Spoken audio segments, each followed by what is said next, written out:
Hey YouTube, this is Sharita and welcome to the Griffin family where we talk about life, our lives, family topics, family issues, and we just have fun.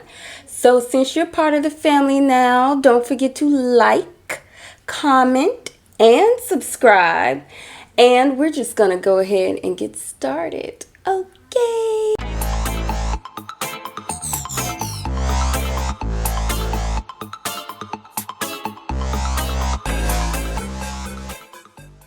Today we are talking about how to get through and deal with a dysfunctional co-parent. Now, co-parenting by itself is already hard enough. It's already hard when you have to share the kids between households and deal with the other person and try to compromise on things. But it makes it especially harder when you are dealing with someone who is selfish, only thinking about themselves and not the kids. A manipulative person, someone who likes to be in control of everything, especially on how the kids are being raised. The thing is here, it does bring a lot of sleepless nights, a lot of frustration, a lot of anger, a lot of hate towards that person. But how do you deal with that? How do you deal and channel those feelings? And try to think things through in certain situations. I know because I lived through this when my son was younger. I lived through this. I lived through a lot of the baby daddy issues and baby daddy dramas. So I'm going to sit here and I'm going to give you a few pointers on what got me through some of the problems that arose when we had those certain situations. I know there's a lot more out there, but I'm just going to give you the main ones that helped me out. So here we go. Point number 1, forgive yourself. And what I mean by that is you dealing with someone that could be erratic, out of control, or just is non-existent, like they have no child at all by you. And only thing you can do that's in your control is forgive yourself for picking this particular person as someone that you connect your lineage with for a lifetime. Forgive yourself for not seeing the signs before you got into a relationship with this person. And tell yourself that it's going to be okay. It's not the end of the road. It's not the end of the rainbow. See, because we all make mistakes. We all have made mistakes. We all been somewhere that we shouldn't have been and been with people we shouldn't have been with.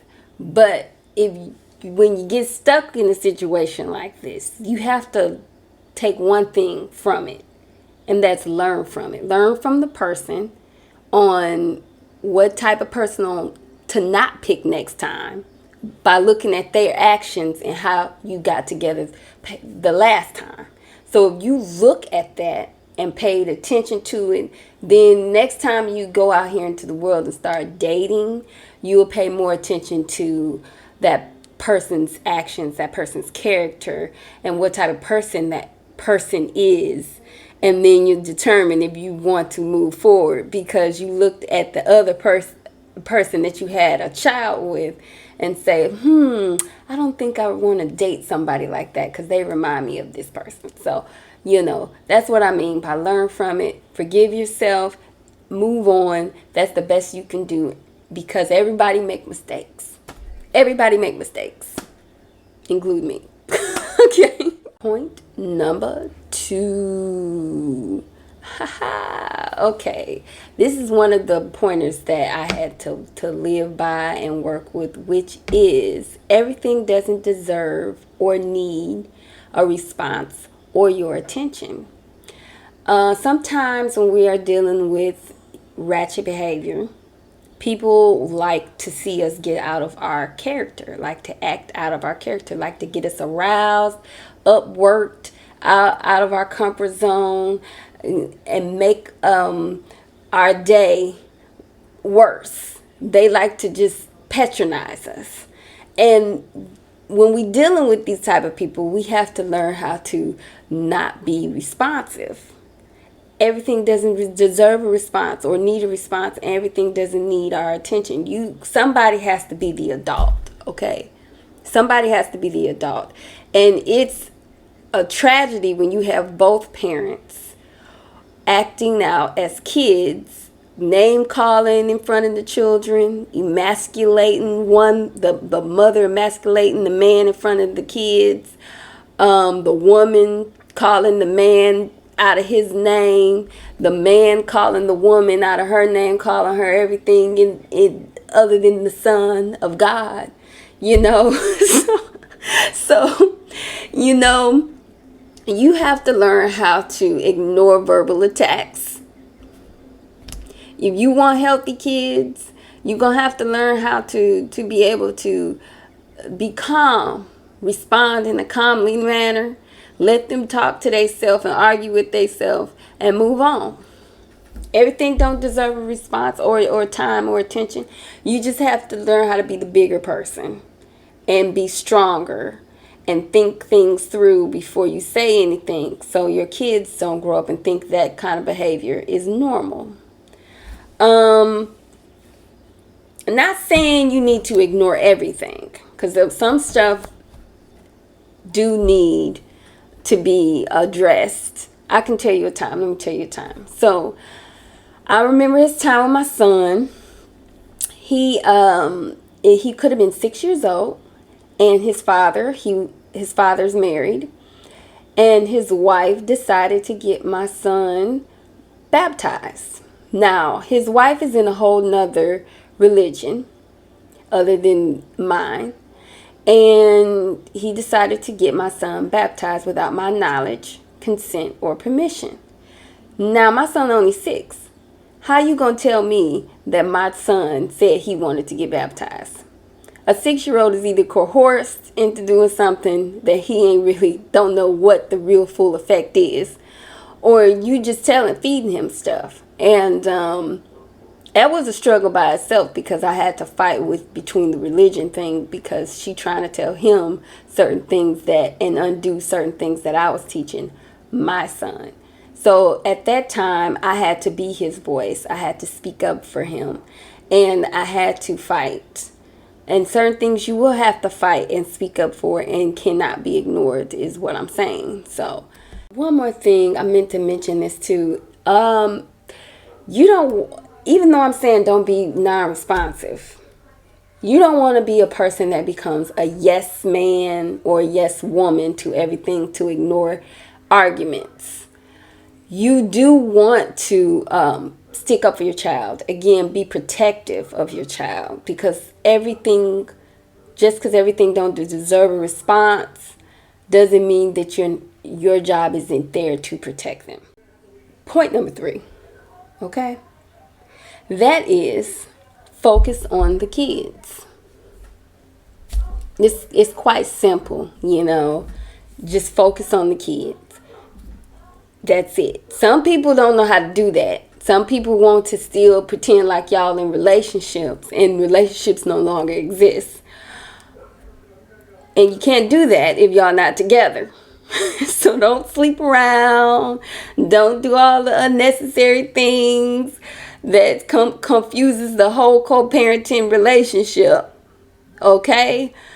Just focus on the kids. Don't worry about who's sleeping with who, or who their boyfriend is or their girlfriend is. I mean, you have to really put yourself aside. I said this before, but I'll say it again. Sometimes therapy is good.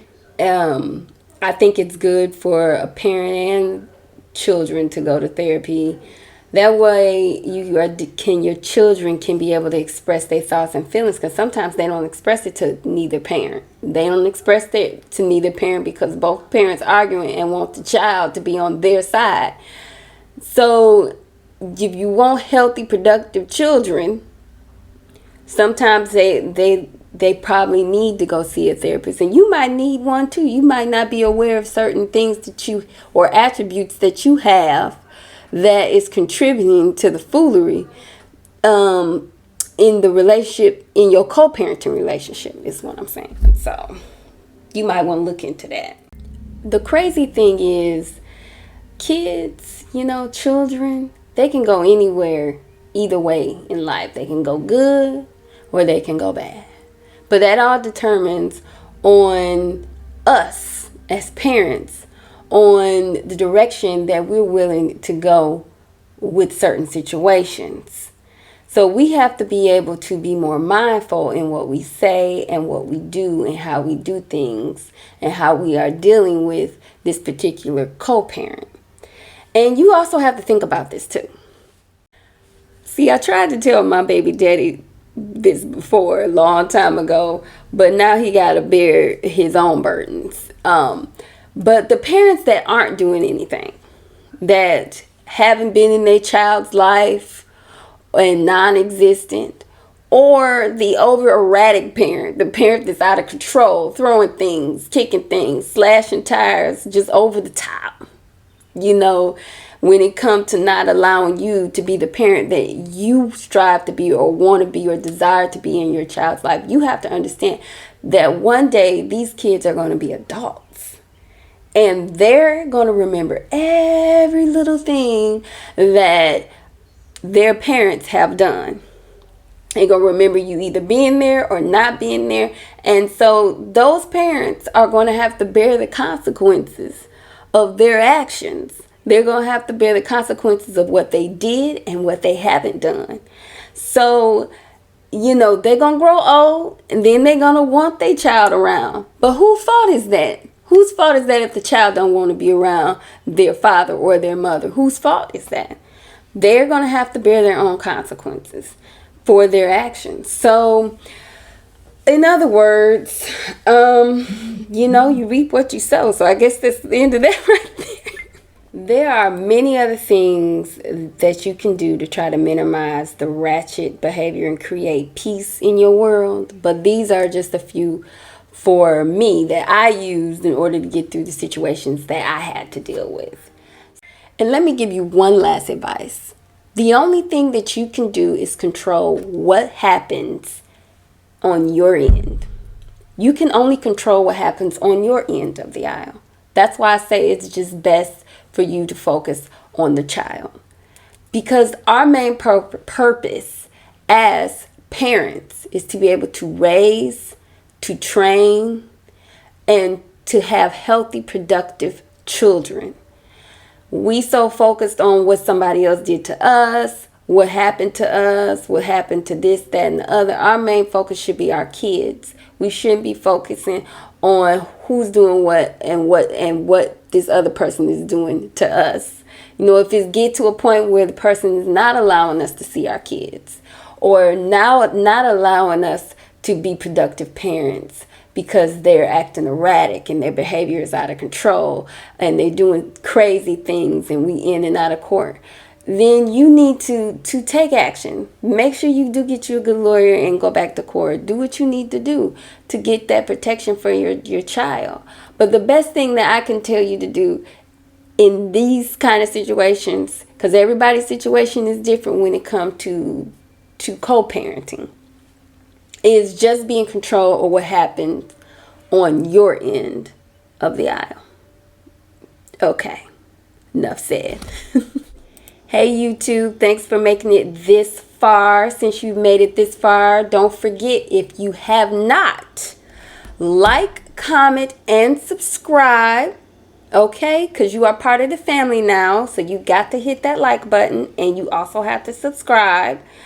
And if you haven't already, don't forget to check out our family meetings on Mondays. The Griffin family meetings on Mondays. They are funny. They are hilarious. We have a hoot. We have serious conversations on top of teasing and poking at each other, brother and sister. It's hilarious. I have fun.